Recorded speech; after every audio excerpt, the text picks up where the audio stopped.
Hi, this is Dr. Hackey Reitman. Welcome to another episode of Exploring Different Brains. Today we're so fortunate to have returning to us from Baltimore, the coaching specialist, the advocate, the school psychologist, the special needs mom, Dr. April Lisbon.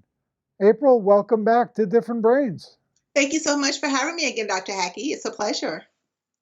Tell us how you work with companies. Yeah.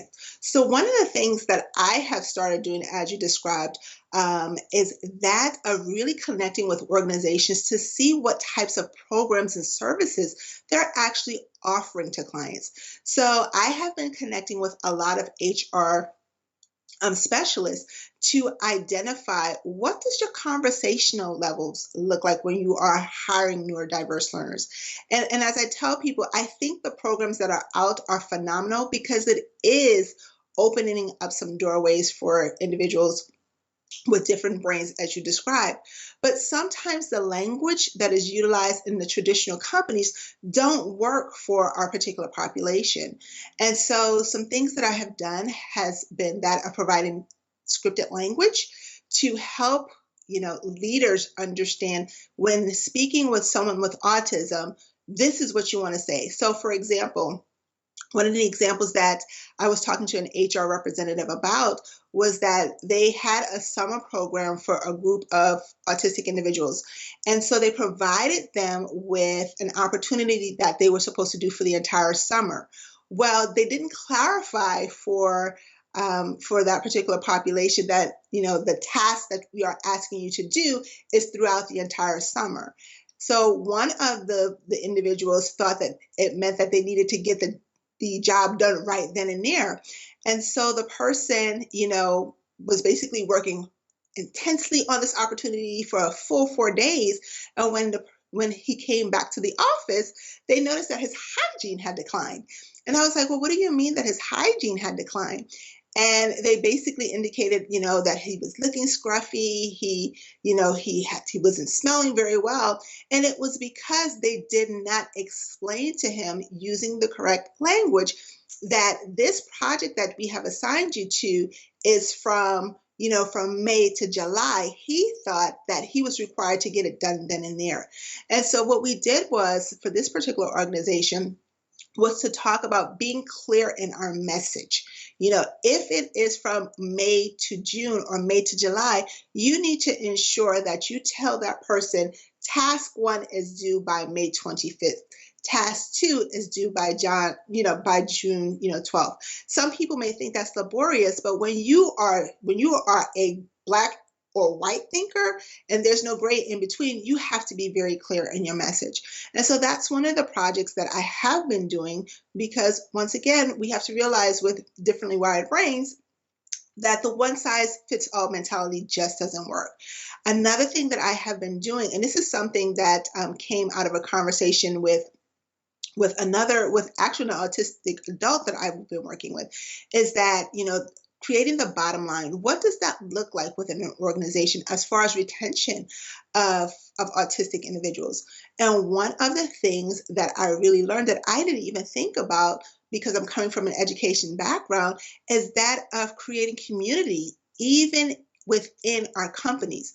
More times than not, what I'm seeing is that because people don't understand what autism is or what neurodiverse learning is that they kind of sort of like shy away from it or have fears about, how do I approach an autistic person or how do I approach someone with ADHD?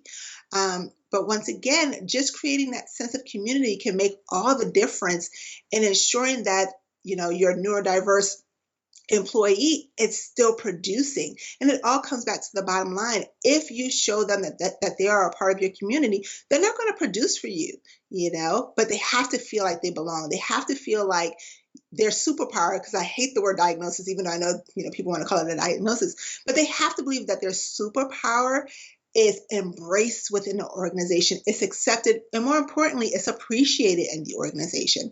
So that's something that I have been starting up, connecting with more organizations to see how we can create a sense of community for our neurodiverse learners. And then finally, the final thing that I want to really be able to do, and I haven't figured out how to make this connection, and how to go about doing that is that of creating a resource tool guide as far as, and this is more so from the parents perspective, as far as organizations who are doing integration of neurodiverse training programs, well, and not only applauding them, but creating a resource list for those parents. Because like you said, I am one of those parents where, I worry about what is going to happen to my son. And I hate to say this, when I die one day, because I know it's going to eventually happen, and how will he be gainfully employed? As a parent, I want to know what organizations are really out there, not just talking lip service about neurodiverse trainings, but are actively doing it. One of the things that I would love to see, and I know this is far-fetched and out there, but I believe it can be done, is that of autistic individuals, for example, mentoring other autistic individuals in the workplace. And I know people are like, well, April, that doesn't make any sense. Because how can two autistic people help each other, and they both have their own differences, and they may struggle to function to get things together. And I tell people I did it for my son, because there had gotten a point in time within our life where I couldn't communicate with him because I didn't understand his life, and what he was thinking through, and his emotions, and how that was tied into his autism. And I literally found another autistic individual who's an adult, very successful young man, who got my son. And to watch the dynamics between the two of them, where my son was like, oh, it's okay that I'm a little bit disorganized, and it's okay that I need this because this is how my brain is wired. That has been so impactful for my son. And I know that if that's impactful for him as a teen, I know having other autistics, mentoring other autistics, or other ADHD individuals mentoring other ADHD individuals in the workplace will be powerful. And once again, that will also do two things. One, say that it's okay for me to have a different brain, and two, more importantly, that I have someone else that I can connect with, and they get me. So that's my third project that I am looking forward to really releasing, and branching out and really diving in deeper with that area too. Well, we find that within our community here, a little community at differentbrains.org here in Fort Lauderdale, where our neurodivergent interns help and teach each other, Yes. and it's all a big interaction. And all of us here have somewhat different brains in different ways, and you can have any kind of label you want. Now, with your vast knowledge and how you're putting it into effect, tell us about your books you've written. Okay, wonderful. So the first book that I wrote was more so of a release cathartic moment for myself. And that first book is entitled Stretch Thin, Finding Balance, Working and Parenting Children with Special Needs. And at that time, I actually had two children with disabilities. My oldest son and then my middle son, he actually had diagnosis of developmental delay as well as communication disorders. And I will tell you, even with him, it too was a challenge for me to accept that I not only had one child who learned differently, but another child who learned differently. And so it was that combativeness intrinsically within myself that I, as the quote unquote expert, should have been able to recognize these issues within my own children, but I didn't. And then on the job, feeling like I was an imposter. It was like, April, how can you be telling other parents how to support their own children and you can't even support your own children? So it goes through the highs and lows of what it looks like and what it feels, to not only be the person who is providing the educational diagnosis for families, but also coming back home to that and, realizing that there are certain things in my life that I can control, and there are other things that I can't control. And how do you go through this process without further condemnation of yourself? So that's the first book.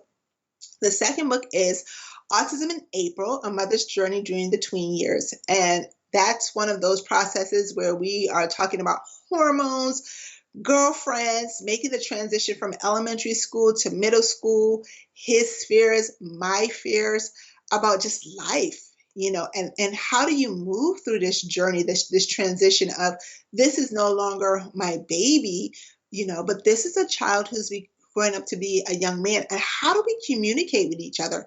How do I feel like, I hate to say it, I'm not the nagging mom, but I want you to feel heard and supported. So that's really what that book is about. And the final book is an anthology that I did with other parents and educators, entitled Unmasking the Trauma, School Bullying and Children with Special Needs. And I actually wrote that particular book while going through the process with my son doing his psychiatric hospitalization. And the funny thing about that third book was that the intention was never for it to be a book. It was actually supposed to be a pamphlet for parents, that I could present to schools, as a parent resource. But for some reason, I felt like it was incomplete as just a brochure or a handout, and I felt like it needed to be a book. But because I was so emotionally charged and so emotionally tied to the story at that moment, I couldn't complete the book by myself. So I got seven other individuals to write their stories. And I will tell you that sometimes, as you said earlier, on this journey, you feel like you're all alone by yourself. And to hear other parents that I've never met, other educators who I didn't even know had, relatives that had different brains, and to realize that all of our stories were the same was not only cathartic, but it was also enraging, because it's like, everybody lives in different worlds, but yet our stories are still the same. And so I wanted other parents out there to realize that you don't have to do this process alone. There are other families that are going through this just as you are. And it is not okay for schools not to be stronger advocates when it comes to school bullying. And I mean that for all children, but especially for our special needs children, because more times than not, these kids, they struggle on their own intrinsically. They don't need a school system or building administration that's not supportive of their needs. So that's the third book. And so all of this led you into your career of advocacy coaching. Yes, yes. So for me, I want to be, a voice in the wind for those families who feel like their voices have been, I don't know if cut off is the right word, but who feel like they cannot express their emotions and their feelings. I want to be that voice for those parents who are always apologizing, because I used to be one of those parents. Oh, I'm so sorry that he's doing this. Oh, I'm so sorry. He really didn't mean to have this meltdown. And apologizing because my child's brain is different. I shouldn't have to apologize, because that's who he is. That's what he's about. And I want to be that voice for other parents to realize and understand that it is okay to have a child who learns differently. What's not okay is that we accept from society that, plain and simple, our kids aren't good enough, or that we can't talk about our child's, different diagnoses or disabilities. Yes, we can. We have a right, just like every other parent. We need to bring awareness and more acceptance to what our families go through every single day. So by creating that voice, like I tell people, God gave me a big mouth anyway, so I might as well use it for good. So that's me. Now, in line with that advocacy, talk about the balance between a career and parenting. Whew, I will tell you, it is a tough haul, because special education is my life 24/7. And some days are better than other days. There are times where, like I tell people, it seems like if one of my autistic babies at school is having a meltdown, I used to wait by the phone for a call from the administration to hear that my son was also having a meltdown. And so, more times than not, it would be a struggle to balance it mentally and emotionally, because I couldn't control it. And because I am the type of person where I like to have all my I's dotted and all my T's crossed, there were days where I was ready to give up. I was ready to give up, being a mom of a child with autism. There were times where I wanted to, quit being a school psychologist, because I felt like I wasn't good enough. I felt like I could not create harmony in my life trying to be a professional as well as be a mom. But once again, I had gotten to a point where I realized, April, you can't do this on your own. So I literally, and like I tell people, therapy is beautiful. I literally had to go to therapy for me to start the process of realizing, once again, I can only control those things that belong to April. I cannot control or fix, what happens at work, or, things that may happen with my son. All I could do is to be a support system, make sure that I'm doing what's right, not only by the children I serve at my schools, but also my own children. And then in that, that's how I've been able to create some peace for myself. And another factor also, which I speak about when I talk to parents, I say, don't beat yourself up. That's my job. But, uh, you know, uh, is that by definition, if you're a parent, you're so filled with love with your kid, you can't do as good a job in certain areas as a quote dispassionate, somewhat third party, many of whom are professionals. It could be another parent, it could be anybody. So, what I do is make fun of myself. Like when I made the movie The Square Root of Two about my daughter's challenges in college, I finished the movie, which is when I found out as she went for a job interning at a school for autism. The owner of the school met her for 10 minutes and said, "Hey, doc, your daughter has Asperger's." And I said, "What's that?" "Well, it's on the spectrum of autism." And I said, "What's that?" I was completely ignorant. And in retrospect, now when I look at the movie and we see all the classical scenes of this clueless father, you know, who had no idea about hypersenses, about specificity, as you mentioned before, and clarity, and so on and so forth. But we as parents, we just want, we're we want that one thing, and especially because I think God made the mama bears a little bit different than the papa bears, Yes. and I salute you. Um, it's doubly tough, and now you have the added thing is you're a professional psychologist here. You're a school psychologist. Gee, I'm supposed to know this stuff, and you can beat yourself up pretty darn good over this. Oh, absolutely. I will tell you, I would think about all the interventions that I would provide to parents, and they would come back and follow up meetings and say, "Oh my goodness, Dr. April," that's what they typically call me, or Dr. Peoples, what you recommend at work. And I'm thinking, yes, I'm going to add this to my toolbox with my son. And then I would try to replicate it with my son, and it would go to hell in a handbasket. And I'm like, wait a minute. I was like, how did it not work for you? It worked for this other child, kind of a thing. And then I had to realize, once again, all kids learn things differently, and what may work with one child may not work for my own child. And I also have to remember, this is your child, April. He's totally different from someone else. And so I think that used to be one of the hardest things for me is, getting the praise from parents saying, the strategies and the interventions that you recommend at work, and then not being able to duplicate it at home. That used to give me a lot of mental anguish. And after a while, I stopped doing it. I was like, because I would get frustrated with my son, I would get frustrated with myself, and it just was not a good look at all. Please tell our audience how they can get in touch with you and how they can get your books and more about how they can interact with you. Absolutely. So you can get all of my books both on Amazon as well as Barnes and Nobles. So they are on, like I said, Amazon, Barnes and Nobles, as well as I think it was like the Walmart bookstore online. You can also get all three books there as well. To reach out to me on social media, both my Instagram and my Facebook handles are Autism Coach Strategist. That's one word.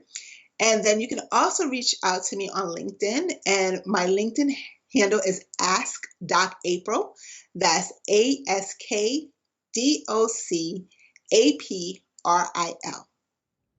Is there anything else that you would like to tell our Different Brains audience that we have not covered today? You know what? Actually, no. I think one of the big things that I would tell less of the parents and more so of individuals with different brains is don't be ashamed of your gift. People need the gifts and the talents that you have. Never allow people to make you feel different or feel like you cannot impact the world. This is your season to be influencers, to be life impactors, because what you have to offer is so different, it's so unique, it's so awesome that our world needs you. Don't ever allow other people to make you feel smaller than what you are, because that's not who you are. That's not how you were made. So be proud of your unique differences. Be proud of your unique learning styles, because we need you. We do need you. Well said. Well, April, it's been a pleasure having you once again here at Different Brains. We look forward to staying in touch and having you return even again. It's great to have you here. Keep up the great work you do for so many. Thank you so much. It's been a pleasure.